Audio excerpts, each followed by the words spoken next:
Hi, everybody. Thank you very much. It's a pleasure to be back here. Actually, quite impressive audience after lunch. I don't think that I would come if I would instead of you. Especially which I gave this talk a year ago, and science not move so fast, unfortunately. So I hope we have a little bit new audience, and I won't be too boring.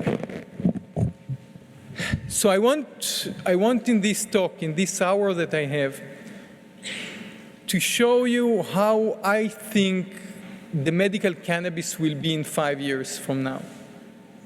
It's my opinion, and my father said that if you argue with somebody 50% that you're wrong. So it might be that I'm wrong, but that's how I see it. And I want to show it in a way of two specific research that we did in the lab in the last 2 years. And every one of them, I think, take the cannabis, the medical cannabis, to a different angle, and think, to my opinion, we will see two different sides of the coin in few years of medical cannabis. So let's start with, this is okay. Just a moment. Okay. I will start with a very short introduction, but I think this introduction, actually, I built it for this conference a year ago, as that was my talk, but today I want to show it as an introduction. The cannabis plant is an amazing plant, is a unique plant. Actually, Rafi spoke this morning and said that, and talked about addiction. And people said that there is no addiction to cannabis, but I think it's wrong. I don't know anyone that started to work with this plant and not become addicted to his work. So it's a unique plant. It's a crazy plant that affects our body in many, many ways. And when I started to work on cannabis and I read that it's doing everything, reducing pain, increase appetite, change your mood, I didn't believe it. It didn't make sense to me. But 4 years later, when I know how it's affecting the endocannabinoid system, I understand why it's doing that. So our body, and I'm sure everybody here knows about it, and also Rafi spoke about it, so I won't mention it too much. Our body produces the same compounds, very similar. Actually, they are not so similar. The three-dimension structure is similar, but they are doing similar effects in our body. The endocannabinoid system, it's a regulation system, it's a homeostatic system, it's a balancing outer system, but it's actually involved in almost every system in our body and balancing it. I'm always giving the same example, so I'm sorry about that, but it's the most clear one. That when we move near a barbecue and we smell the barbecue smell, small molecules entering to our nose, going to our olfactory system, signaling to a neuron that produce specific endocannabinoid that will bind specific neuron that will produce specific signal to our liver, and there is an insulin, to our pancreas, would create insulin, and there is feedback loop that increase our appetite. So this is the endocannabinoid system. So it's not surprise that cannabis increases our appetite. So the endocannabinoid system, it's actually a system that it's a signaling between cells. One cell is send the signal, send the message to another cells. And this message is a real material. It's a compound. It's a secondary metabolite. We call it cannabinoids in the endocannabinoid system. So these cannabinoids, these chemical compounds, do I have a pointer? Yeah. These endocannabinoids will release from one cell and bind a protein that will know how to read this message and to signal to the cell to do something. This is the endocannabinoid system. It's involved in so many systems and affect our body regulation. I think it's quite clear to everybody that's sitting in the audience about this system. I'm just coming from Baltimore last week, from the NIH, one of the people that is a Nobel Prize scientist, and I won't mention his name because the story that I'm going to tell. When I showed this and talk about the endocannabinoid system, he said, bullshit. I said, why? He said, I learned medicine and I'm a scientist, I have a Nobel. No way there is a system that I never heard about. He said, there is more than 3,000 papers about this system. What do you mean? He said, there is ligand, there is receptors, this is a system, right? And we had this argument, it took me 15 minutes stopping my talk to explain that there is a system in our body that is working to regulate it. So I will go on. This system has major two compounds. There is the ligand and there is the receptors. Mainly we are showing these two receptors. But there is other many receptors that are playing a role in the endocannabinoid system. There are GPR55, GPR3, and the TRPV family, and the more and more. If you're doing a bioinformatics, we can find around 28 different receptors that participate in the endocannabinoid action. Do we call them endocannabinoid receptors? No. Does a part of the endocannabinoid system that regulates the system binding anandamide, 2-AG, other endocannabinoids? The answer is yes. If we're taking blood samples and we check how many ligands, how many messages like that our body produces, we can analyze up to 150 endocannabinoids-like or enzymes that participate in this process. So 150 compounds that participate in this action.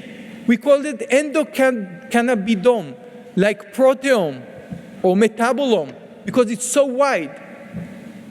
So it's a very, very complicated system in the body in very tight regulation that's signaling and balancing other mechanism and system in our body. The cannabis plant is producing similar compounds, the phytocannabinoids. This is the THC and other compounds.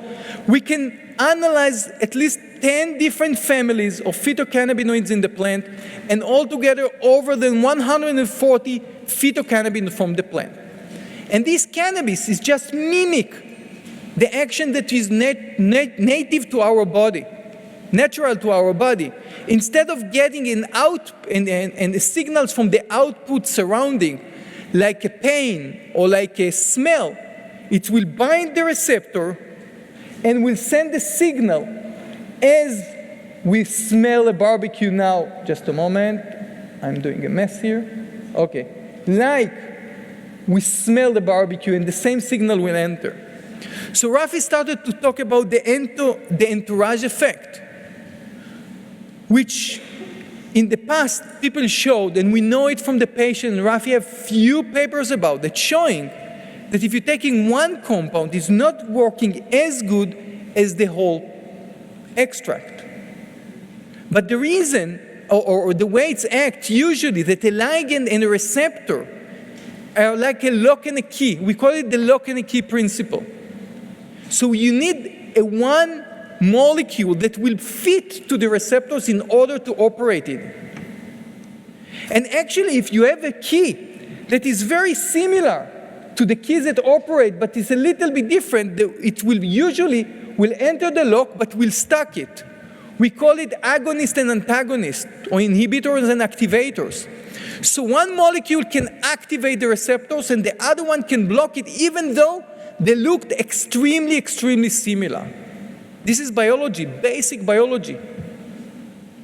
But it's the same in the endocannabinoid system. And when we adjust cannabis, we're not entering one compound. Many compounds will enter our body and will bind the receptors on the cells. And because I showed you that there is many receptors and there are many compounds, every one of them will bind different receptors and send a different signal to the cell. And we're getting a very complicated action. For me, this is a major part of the entourage effect. This is the reason that one compound is not acting as the whole extract. It's a complicated system. We call it synergism. It's not a synergism. It's a complicated system. We know already, at least from our epilepsy work, that sometimes there are compounds, as I showed you, that blocking the receptors. And it can be in the same extract, a compound that blocking the receptors and a compound that activating the receptors. There is a competition between them. So we have at least one strain in Israel that when I'm giving to the mice, it should reduce seizures. A lot of high CBD, there is also CBDV, all the ingredients that I think will block the seizures of the mice. But it's not working.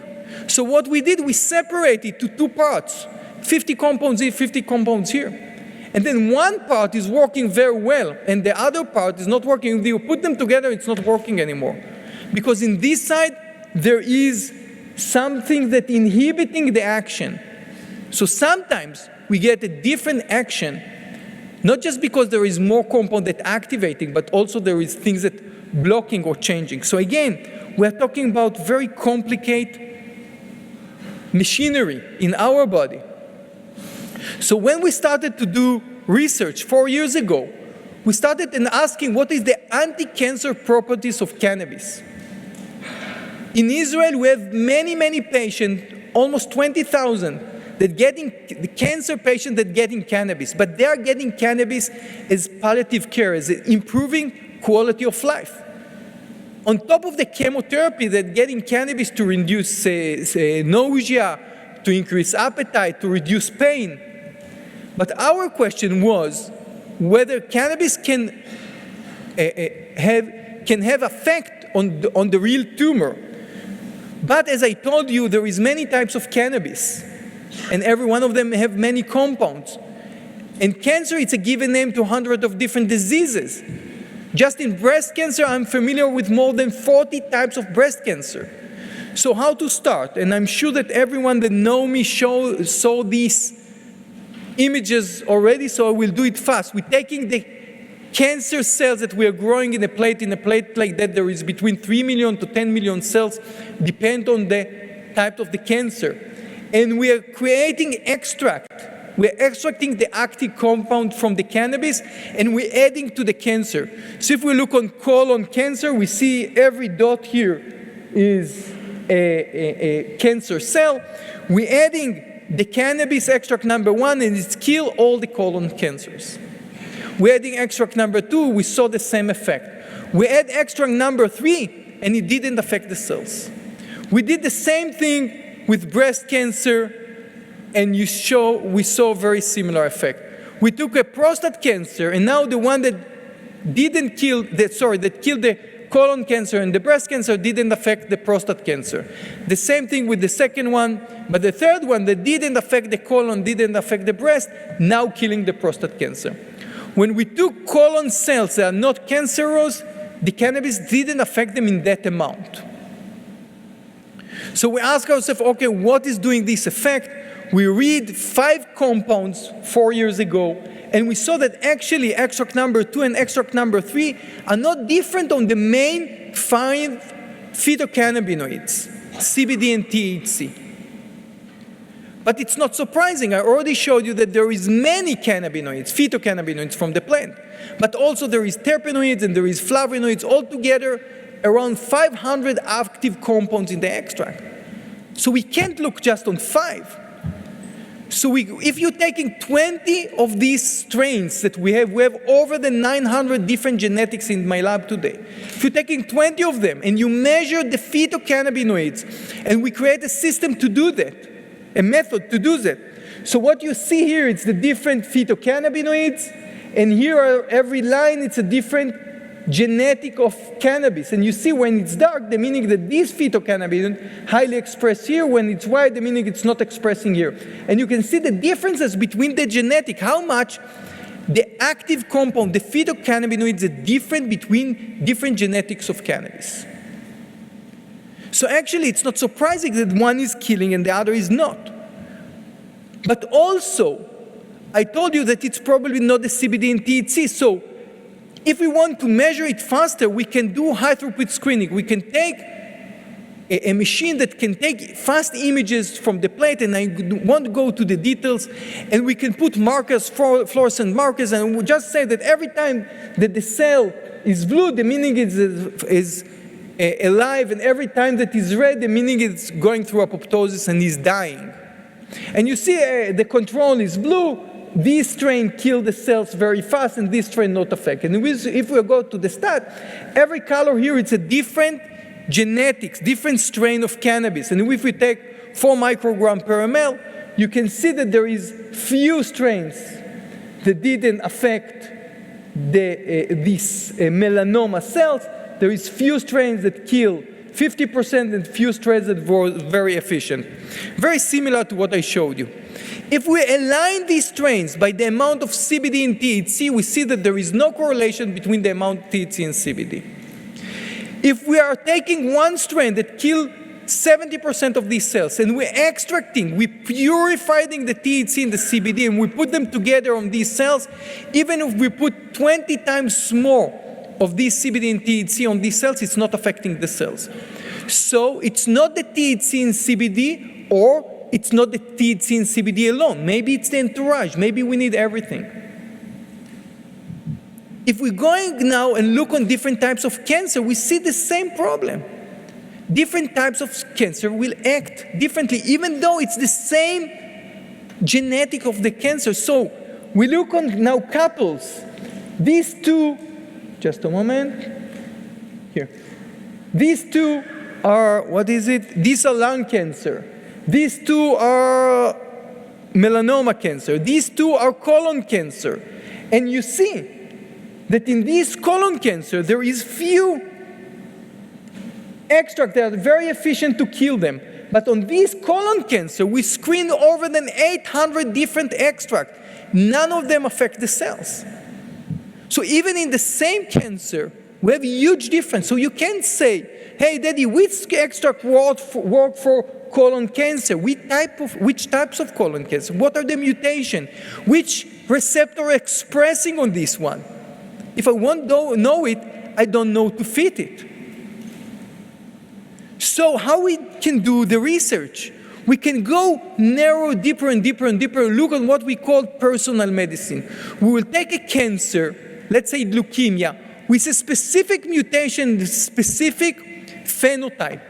And then we will start to screening. So in this case, okay, before that, we can take all the cannabis that we have, the 900 different genetics, and it can tell the computer, align them in group, not THC, CBD similarity, all the compounds. And you can see by eye that we're getting around 5 different groups of cannabis, not by THC and CBD. All the compounds, all the terpenes, cannabinoids, and flavonoids. We get in groups. So first of all, we can choose 10 from here, 10 from here, 10 from here, and 10 from here to start screening. And then we're taking one type of cancer with specific mutation, and we started to screen on them.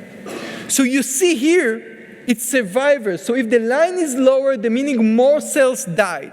This is leukemia cells, and you see that most of the extracts that we use didn't affect this leukemia, but one extract was very efficient to kill it. And when we're finding something like that, we are going after the mechanism. Which receptors is bind? What is the pathway that's being operated? Which protein is upregulated, which protein is downregulated? We're taking and we prove to ourselves what we see is right. So now we tried on one cell with specific mutation. We're taking the same type of cancer without this mutation. We see that it's not affecting. We're taking other 2 cells with the same mutation. We see on them it's affecting. We're repeating it on other cells with the same mutation or different mutation. We're doing rescue. We're bringing back the protein. We're doing everything to prove ourselves that the downregulating proteins on this specific cancer is going down, that we're changing the mechanism. We are proving ourselves. I don't want to go deeper in the biology, but we're doing everything to prove ourselves which protein is upregulated, which protein downregulated, what change in the ER that now it's blocking this cancer and on normal cells it's not doing. We're doing everything to understand what's happened in these specific cells. And when we're done with that, we're going to mice model. And we're creating these tumors, specific tumors, in these specific types of cancer. And we show that treating with this extract, reducing dramatically the size of the tumor. This is the stat, and this is a representative image. Because it's with leukemia, we did a bone marrow implantation. We create the leukemia in these mice, and we change many, many parameters of this leukemia. We're taking the tumors and we stain and we see that there is accumulation of the cannabinoids in these tumors. There is accumulation. We inject the cannabis to the belly of the patient. My patient has 4 legs and a tail. So we inject the mice to the belly of the mice, the cannabis, and it still accumulates on the tumors which are on his back. Well, this is very surprising, and I can explain why it's accumulated. This very lipophilic, the tumors are oily, it makes sense. But we find the cannabinoids in the tumors. We see reduction of all the parameters and so on. But now, the $100 million question. Usually I would say $1 million question, but we're in the cannabis field. Nobody worked for $1 million. I tried to say 1 million, but they didn't listen to me, so I changed it. So the question, why this strain is different? So remember the group that we have? So we're going back and we take all the strain that we have on that group and we measure them. And we see that we were lucky in the beginning to choose the best one that we had. So even though the same amount CBD, THC, and other compounds is very similar, there is one that's working much better. So do we need all the compounds? The entourage effect, do we need one special one? Do we need 2, 5, 7? I don't know. What I do know, that I want to know. So my slogan to my students, I want the minimum compounds that are doing the maximum effect. I don't want to reduce the effect, but I want to know what are the minimum compounds. So how are we doing that? We're fractionating the oil. We're taking the 100 compounds in the extract, and we're separating to 4 tubes, 25 in each tube. You run it on HPLC preparative, and you dissect the extract, the compound. The first 25 will be in the first tube. The second one will be in the second 25 on the second tube. And then you're going back to the cells, onto the mice, and you check them. So now every color, it's a fraction of this extract. The red one is the whole extract. And the other colors, it's a fraction. So you see that just one fraction is working as good as the whole extract. So we already eliminate 75% of the compound that we don't need. And we're going back to this fraction and we cut it again. So we're now left with 25 compounds. We separate 5, 5, 5, and 5, and going back to the cells. And so on until we reach in this specific research to 3 cannabinoids, that you need the 3 of them in order to get the same action as the whole extract. If we purified 100% of the 3 compounds, it's the same action of the whole extract. But if you take one of them out, it's not working as good as the 3 of them. You need the 3 of them. And we understand the mechanism. One of them binds CB1 receptors, operating the MAP kinase. The other one binding TRPV1, changing the calcium release. And this is the reason in the ER it's signaling. We understand the mechanism. But you need the 3 of them to bind at least 2 different receptors. We used cannabis plant extract. Just one in Israel working for us. For 2.5 years, it's worked perfect. After 2.5 years, 8 months ago, my student came to me and said, "Daddy, all the last experiment that I did didn't work. It didn't kill the cells." Okay, Eli, did you try it not just in the mice, did you try the cells? Yes, I tried, it don't work.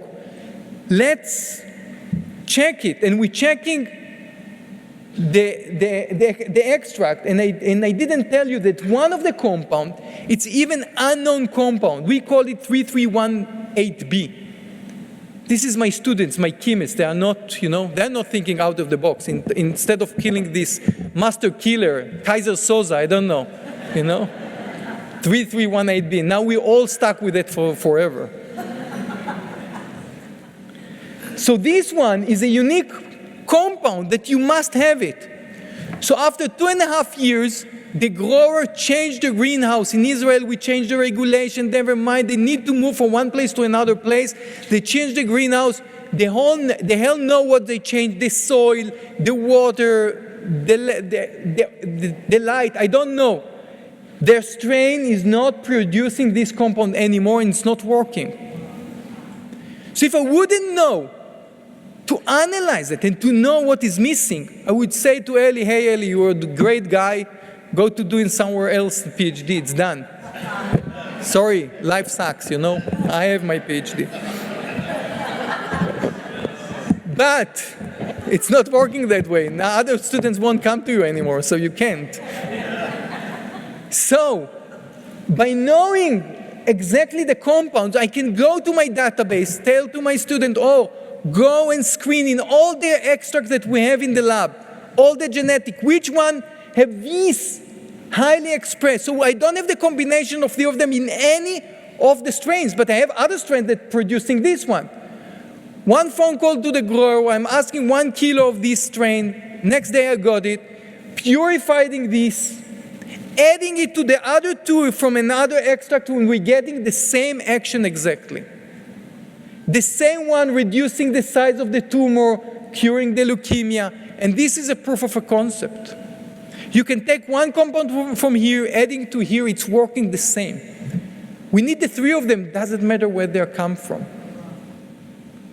We need the three of them, they're not a question, but it doesn't matter where these come from. So all this talk till now, I can show in many, many other examples that we are working in our lab. In epilepsy, different strain, the same amount of CBD and THC, 20:1 ratio, 5 milligram per kilogram CBD to a mice, to a kilogram. You can see different extract affect differently the mice, as long as, I won't go to the parameter, but I will say that the bar is higher, the meaning it's reducing more seizures. Same high CBD, low THC, ratio 20:1, 5 milligram per kilogram, totally different action. I can show it in Alzheimer's, in epilepsy, in sleep disorder. It's not just the CBD and THC ratios. It's other compounds. It's much more complicated. So everything that I showed you till now was a very accurate scientific approach. And the second speaker today, that Dan Pierre, he did a PhD in the same faculty that I did my PhD. So when I started, he finished. I admired him. He had one of the best laboratories in Israel, one of the best scientists in Israel for sure. And it's a privilege for us that he started to work on cannabis. But he said something that is a newcomer. Okay, he said, if it's not accurate compound that I can't produce synthetic, who cares? 51,000 patients in Israel care. 1,300 epileptic kids in Israel care. They're not getting single compound. They're getting a whole extract which reduces the seizures, that help them to maintain the day when they're getting chemotherapy. Cannabis is a unique situation that the world didn't face till today. We are treating hundreds of thousands of patients not with a specific compound that we produce synthetic in the lab. This is reality. Who cares what you think? This is reality. The patient gets it every day. If you didn't go to the dispensary, you didn't spoke with the patient, you didn't get 7 calls every day from patients that taking cannabis and need to know what to take, how much, then you can say, I can do it synthetically in the lab, who cares? But if you're working with the patient, with the hospital, I'm participating in 14 different clinical trials, you can't say who cares. But more than that, cannabis is a unique situation. I have 1 hour, already I think 40 minutes, so I'm fine with that. Time is not running. So let me check just how much I have. I don't have, right? No, I have half an hour, I'm fine. So, cannabis is a unique situation. And I see the cannabis going, in 2 different roads. It's a monster with 2 heads. One of them I just showed you. Accurate science, specific compounds, binding specific receptors. But the other side, it's the cannabis that most of us familiar. 2 years ago, I started a clinical trial on pain patient with Professor Eilon Eisenberg, the head of the pain department of Rambam Hospital. Today, the head of the medical school of the Technion. And his student, he's a nurse in the hospital, a PhD student. And we started to follow up on 2,000 pain patients, how they react to cannabis. So if you go to the dispensary, you speak with the growers, and I have in my lab a database project which we are following on many, many patients. You're hearing amazing stories. In Israel, there is just one dispensary. It's a mental health hospital. The patient need to come and they get the cannabis there. Every grower, we have 8 authorized growers, will have a booth there that the patient will come to get it from there. So you have 2 options, or to get it to your home or to come to pick it. So in this dispensary, I have 2 workers that working and questioning the patients. When you are walking there and you speak with the patient, it's amazing. Every patient tells you how it changed his life, how he took opioids, nothing helped him, and now he's taking cannabis and totally changed his life. And in Israel, the medical cannabis is different from the States or Canada. These are real patients. In order to get cannabis for pain in Israel, you need at least 1 year to be treated with other medicine, other hospital care. So you need to have chronic pain for at least 1 year, treated by many other medicine that didn't help you. Just then you can get cannabis. If you're an epileptic kid, you need at least to try 5 different medicines before you can get cannabis. So these are kids that are resistant to other medicines. So these are very severe patients. And these are amazing stories. You're going to Abarbanel Hospital and you speak with the patient that I'm doing once a month. And these are amazing stories. A PTSD patient that told you how he can't get out of the house, have 2 babies, he did not let anyone to touch them. Every time that he's getting medicine, he's getting to the hospitals because he's become a null. And now the cannabis changes life. All these stories. And you think to yourself, why we're giving other medicines if this is working so good? This is because we're not doing really clinical trials. We are not really doing what physicians need to do. We look just on the patient that it was a success. How many patients try and didn't work for them? We don't know. Who is coming to the dispensary to take cannabis every month? Just the one that tried and it worked for him. Who is filling the questionnaire? Just the one that he tried and worked for him. This is not a real trial.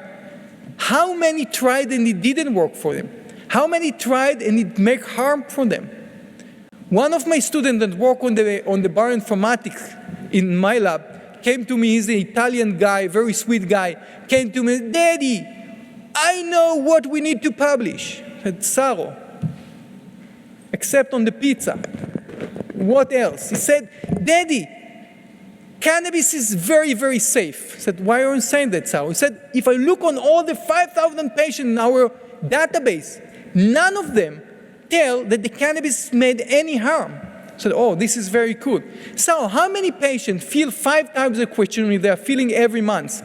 5 times the questionnaire stop filling. He said, I don't know. I said, press the button, tell me. He said to me, 357 patients. He said, you know they all died, right? I said, no. Why not? They fill 5 times and disappear. No, cannabis is not killing. I said, no, it's not killing. But you know that they have a bleeding in the belly and they went to the hospital and this is the reason they stopped taking cannabis. No, cannabis is not doing any harm. Guys, this is not science. We're deciding what will be the answer. We don't know what's happened to the patient that didn't fill the questionnaire, that disappear. We're assuming. What we're assuming? Why they stop if it was so good? We don't know. We're doing science without really doing science.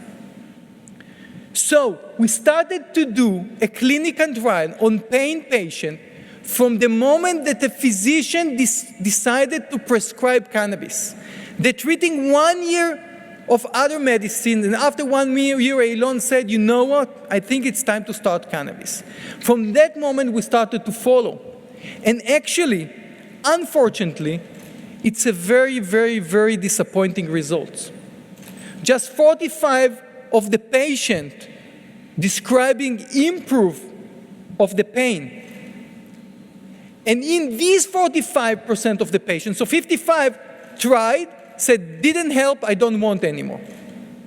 45% described that it's helped them. Just 45%. The one that described that it's helped them, saying that it's reduced something like 25% of the pain. In order that the medicine for pain to be authorized to pass the threshold, you need to reduce more than 30% of the pain. So actually, none of the strains in Israel or none of the patients cross the threshold. So actually, cannabis, it's not a good medicine for pain. That's the results. 45%, just 45% it's helped them. The one that helped them, it didn't really help them. In pain, there is almost 40% placebo. So 45 is not far from the placebo. So now, I need to ask myself, and mainly I need to ask Miki Dor that's sitting here, good friend of mine, that authorized all the patients in Israel, why we have almost 20,000 pain patients that getting cannabis in Israel? It doesn't make sense, right? And how come that you're speaking with them, they're telling you that that saved their lives? It's not make sense. But if you're going forward and ask the other parameters that we are asking, how it's affect your anxiety, how it affect your depression, how it affect your disability, you see that in any one of them, we have an improvement, not a big one, not the best treatment for depression, not the best treatment for anxiety, but in all of them, we have a reduction. We have improvement. If you look on sleep, it's improved the sleep. So actually, if you look on other medicine that these patients are taking, there is a huge drop-off of the other medicines. Look on the opioids. So if it wouldn't help them, how come the 20,000 patients in Israel is a small quantity, 20,000 is like 80% of our population, right? So how come that we have such a big amount of patients that withdraw other, if it wouldn't reduce the pain, why they're stopping taking other medicines? So if we look on one important parameter, this is the improvement of the pain. You see that the improvement is very, very minor. But this is called catastrophism, okay? The meaning is how the patient see his pain, what he think about his pain, okay? I know that there is a lot of Israelis here, we call it the effect הפולני.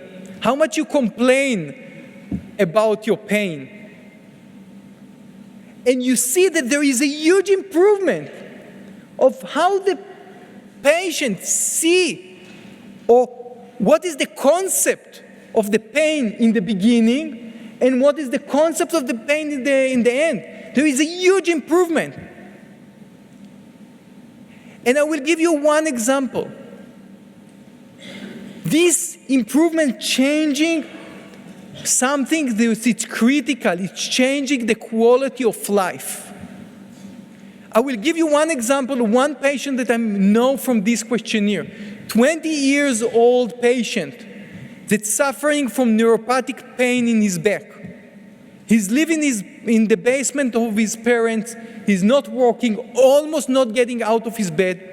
He's putting earphones and earrings, and hear music most of the day, see music. He said that it's reducing his pain, very loud music. He stopped walking. He is high depression, taking medicine for depression. And he starting to take cannabis. The cannabis improved a little bit, the pain, but improved his sleep disorder, reduced the depression. He stopped taking the medicine for the depression. He's starting eating better. He's starting feeling better. He's starting to go to work again. He's starting to have money. He's starting to go out with his friend. He met a girl in the pub. He became his boyfriend. They moved to live together. And now they are 2 weeks before the wedding. So he's still very happy. It's 2 weeks before the wedding. It's before getting down. It's the top. But think about it seriously. The huge change of the quality of life. This guy, before that, in his bed, depression, not working, now live with his girlfriend, full-time job, have a normal life. And now you ask him what he think about his pain. Sorry. What? Oops. No. Good then. Just a moment. This is the next talk in Arizona. If you ask him what he think about his pain, in the beginning it was here, horrible, but it's improved. He don't care about the pain anymore. This is cannabis, and this is a different road. If you ask me how I see it in 5 years, these are 85% of the patients in Israel, patients that get cannabis for improving the quality of life. These are pain patients. These are patients with PTSD. These are patients that getting chemotherapy and getting cannabis to improve all the effect, the side effect of the chemotherapy. These are the majority of the patient. So if you ask me how I see it in 5 years, there is 2 roads. There will be cannabis as a medicine in the pharmacies, but there will be 2 types of medicine. They will be very accurate, maybe synthetic, maybe not synthetic, but very accurate.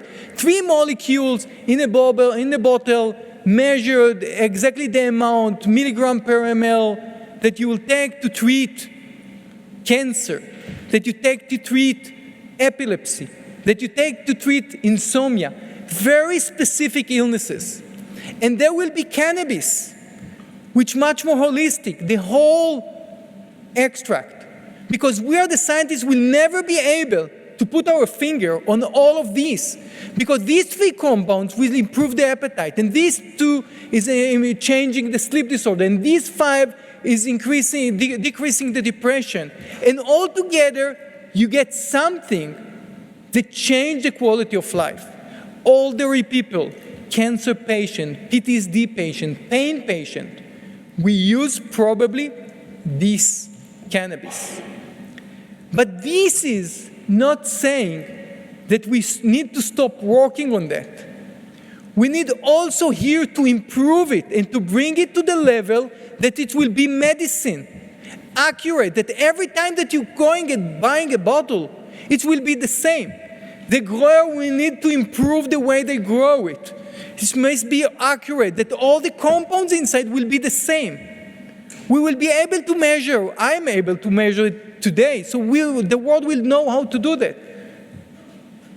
We will know how to grow it more efficient, cheaper, without pesticides, that all the time it will be the same. And we can make it also more accurate. And I want to give one sample. What we did with a collaboration with Professor Dan Levitus, we create a nanobeads that having inside of them a whole extract. These nanobeads capture a whole extract. And these nanobeads release the extract in a slow release. So actually we have the whole extract, all the terpenes, the flavonoids, and cannabinoids. But these nanobeads now release all the active compounds slowly. So if we're taking these nanobeads and inject under the skin of the mice that have epilepsy, and we measure, we see that the beads in 2 weeks slowly releasing the cannabis, the cannabinoids, terpenoids, and flavonoids, and we can measure it in the blood. If we look on the seizures, we see that actually the whole extract in the beads working better than the whole extract that been giving on a daily basis to the mice. So here we're giving it one in 2 weeks, and here it's one every day. It's the same extract. But this one works better because you don't have the peak of getting and going down and up and out, down and up in the blood. It's a sustainable amount. If we measure the CBD and other compounds in the blood, we see that in the beads there is much more than when we're injecting them. So this is just a small example to show you that even when we're staying in the whole extract, we will find a way to make it more accurate, better, patches to wipe it better, whatever. We need, even in that road, to be much more accurate, to bring it to the level that the physician will trust what he's giving, will know what he's giving, how it's acting. The patient will know what's good to him, but will not to go back and to buy all the time the same product. We don't have it today. So I want to thank my amazing team that did all of this work. This is Dr. Shirley, where are you, Shirley? Shirley Berman that did all the analysis in the phytocannabinoids and endocannabinoids. Dr. Liran Baram that did all the work on the cancer together with Ellie. This is the students.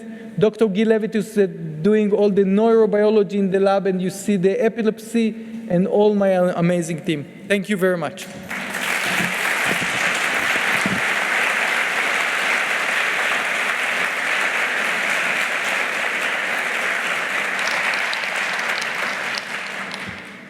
Questions?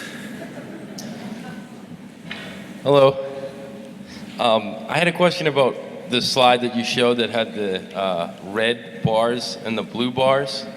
It appeared that after 120 days on the blue side, you actually saw a greater amount of catastrophizing. I don't know if that was interpreted correctly. And then my second question is the imaging that you did, was that using an in-cell? What was that using? Just a moment. This is what you're asking? Yeah. So this is improve in the catastrophe. This is improve. Oh, I see. Okay. I had a large argument with my student. I said, improve, I want to see it's up. Or even the catastrophe going down. Yeah, I missed seeing the improvement. I guess there was no indication there. But. So improve in pain and improve in the catastrophe. Got it. Okay. The other question was, what was it? The imaging that you did, what was that using? Which equipment? Yes. We have many. We have InQSight, we have the molecular device, I forgot the name. We have like 3 different. This one's from the molecular device. What kind of instrument was it? My wife said that I will never have Alzheimer's because I remember nothing. So okay. All right. Fair enough. Catch me after, I will check for you, okay?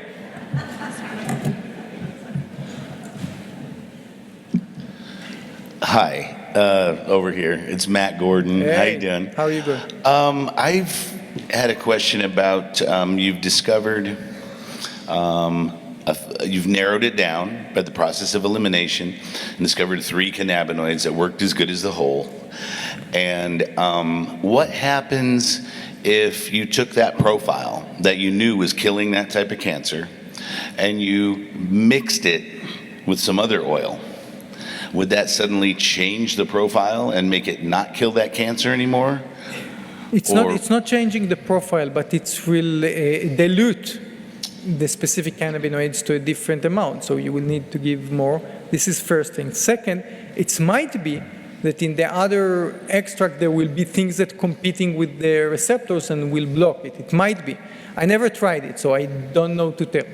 Okay, because I didn't try to mix it with other oils. That's a common thing, as you know, in the United States. People take 5 or 6 or 20 strains, make oil, and combine it all together to hopefully hit all the receptors or cure, for cancer. They take 60 grams and 90 days of ethanol extract, right? Rick Simpson oil. And I was just wondering if in the end... It remind me a joke that we're telling in Israel that the guy need to go to do a P exam. That's how you're saying that? That's the terminology.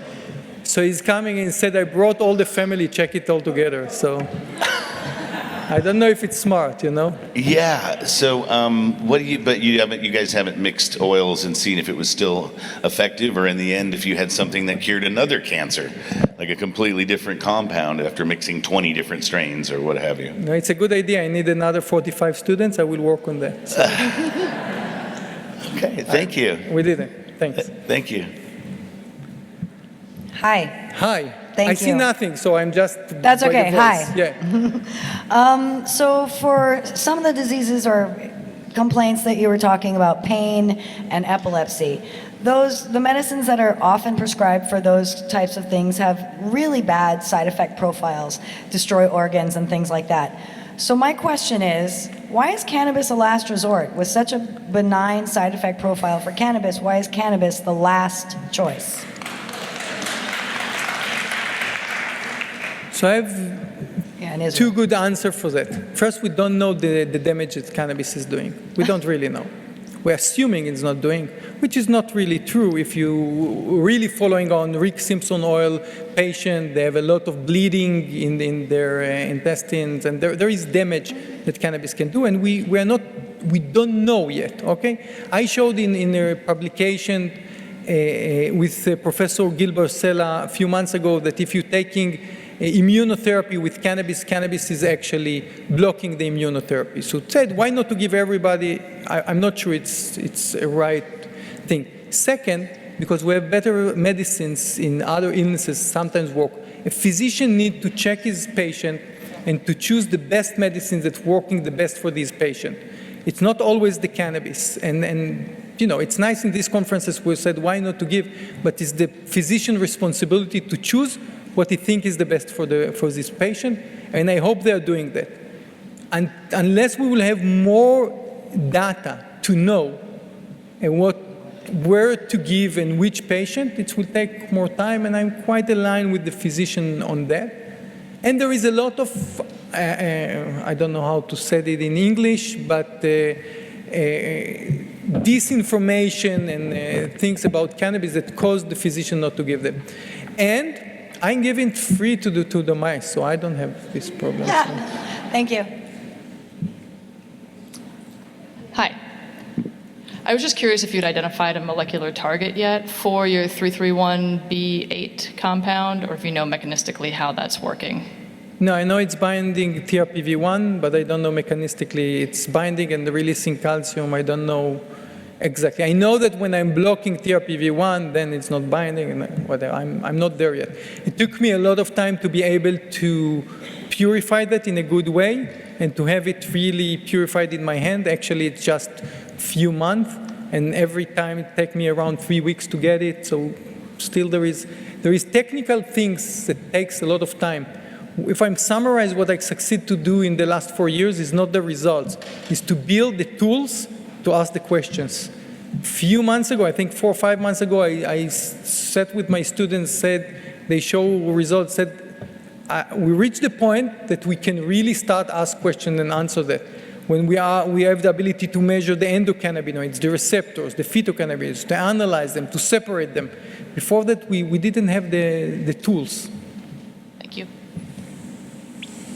So Dr. Meiri, Kristen Wolschlegel, Hi, nurse, Kristen. Hawaii. Now I can imagine who is talking. Yes.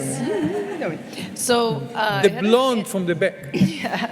an interesting thing happened last year, and I don't know if you've seen it or if you might be curious about it. I have an irregular heartbeat since youth, needed a pacemaker, but this was before we knew I needed that. I'd stopped my beta blocker, and coincidentally, I was with an implanted cardiac monitor, 24-hour monitoring recorded. Bottom line is I stopped the beta blocker so the doctor could see my rhythm, and my rhythm stopped misbehaving. Turned out I had simultaneously started using a dilution of beta-caryophyllene orally, about 400, 500 milligrams a day in divided doses. And I realized after 2 months without a single episode of arrhythmia that there might be something going on, because I found one preclinical research on triple-negative breast cancer cells that had beta-2 adrenergic receptors on them, and they claim it was an inverse agonist. And I just thought I'd toss that out there as a softball, because when we're talking about the entourage effect, if there's a beta blocker effect with the most common terpene, beta-caryophyllene, maybe we can start to elucidate this. I mean, it doesn't distinctly have the anti-cancer aspect, though there is some of that in cancer research. It's more about just kind of clarifying this. When it's a molecule, we're seeing an uptick in use. Do you have any knowledge on the beta-caryophyllene piece and beta blocking? Yeah, I think I will answer that generally. First of all, I didn't work specifically with beta-caryophyllene. Like, I never separate it from the others. In general, I think what we will see in the next few years that there will few indications will disappear and few things that will appear. And I think heart diseases and affecting on heart and other things like that will be major because the heart is full of endocannabinoids and receptors, and we know it's been affected by cannabis and by terpenes and by the flavonoids, flavin B, A and B, being shown to affect them. So I'm quite sure it will be a big... I was just curious because they distinctly confirmed in the preclinical research about the beta-2 adrenergic receptor, it was an inverse agonist, and that was the only note. So I just thought I'd ask. Thank you very much for all your work. Thank you. Just won't even answer your emails. Hey, Daddy. Hey, Mara. Just by voice. Okay. You know it's me just for my voice, right? Quick question. Is the standard available for the 33118B for No. Well, when are you going to make it available so that we can all test for it? I'm working on that literally. I sent my, two of my workers last week to the States to examine which best equipment to buy for that in order to start to purify it in a better way. Because now I'm purifying and using it to my research, but it takes a lot of time and a lot of efforts. I need to do it more efficiently. I hope to have it and, Well, I'll be waiting on with we are bated academia, breath. we're creating knowledge to give it away. So, Okay, we'll be ready. do it. Thanks. Okay, hi. Hi. I'm Dr. Prendergast, a primary care physician from Jamaica.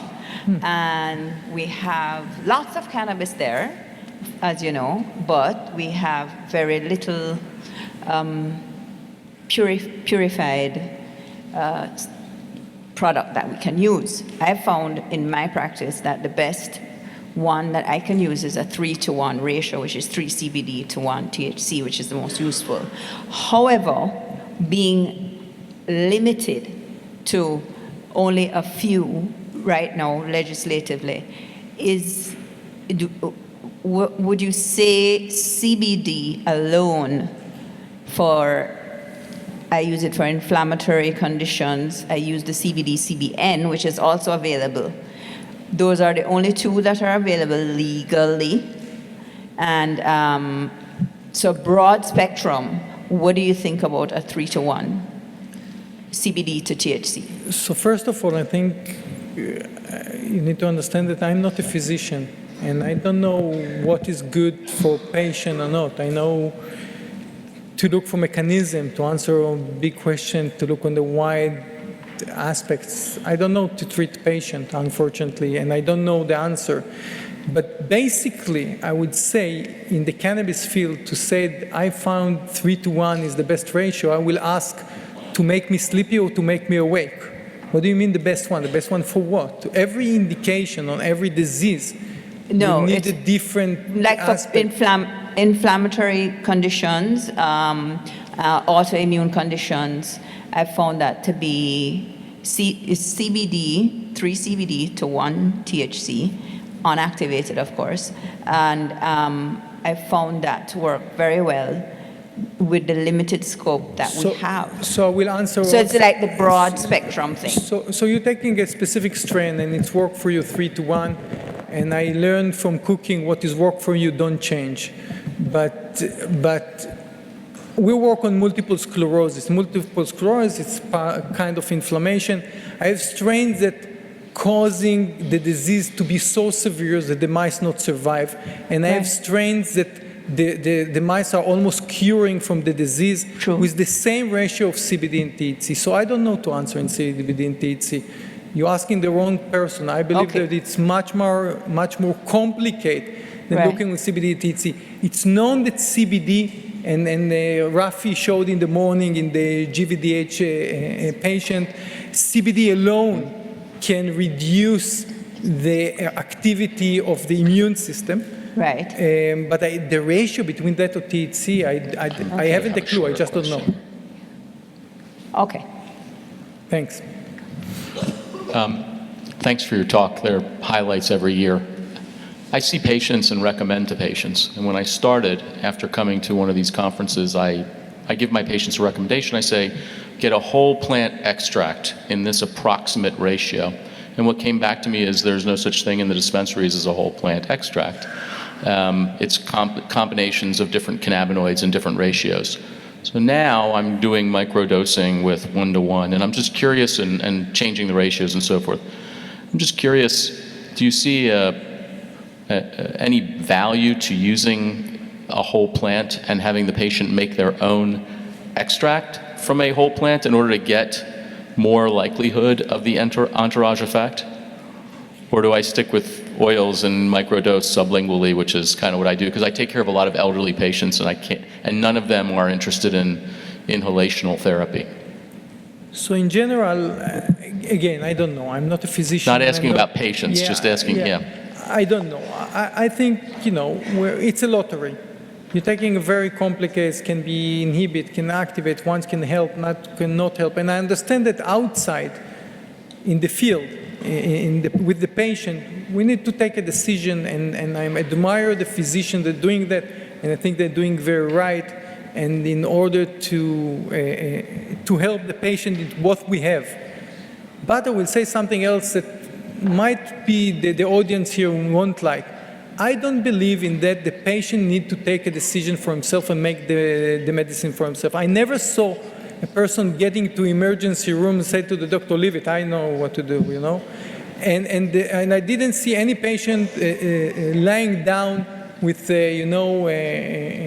things to his veins and decide what to put inside.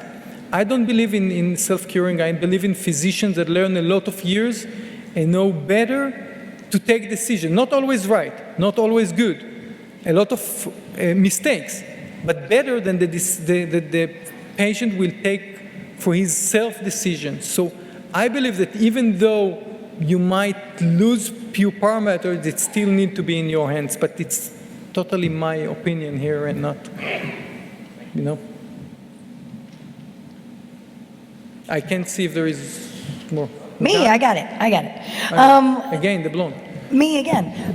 The endocannabinoid system, is it taught in Israeli medical schools? Because it's not taught in most medical schools here. So it's a complicated answer. We have in Israel already courses for physicians, nurses, pharmacists. There is more than, I think, 8 courses. Part of them is part of the Ministry of Health. Part of them is through the universities itself. In the main courses for medical school, I'm not sure we have. I think, Yossi, you started, right? So Yossi Tam, which will speak later from University of Jerusalem, started a course like that for the medical student there. It's coming more and more. So in my university, in the Technion, we're talking about to start from next year. In Jerusalem universities, they started already, so it's there. But we have Rafi Meshulam. It's not fair, It's not fair. It's not fair. No, nobody can argue with us that it's important. We have the Godfather. Thank you very much.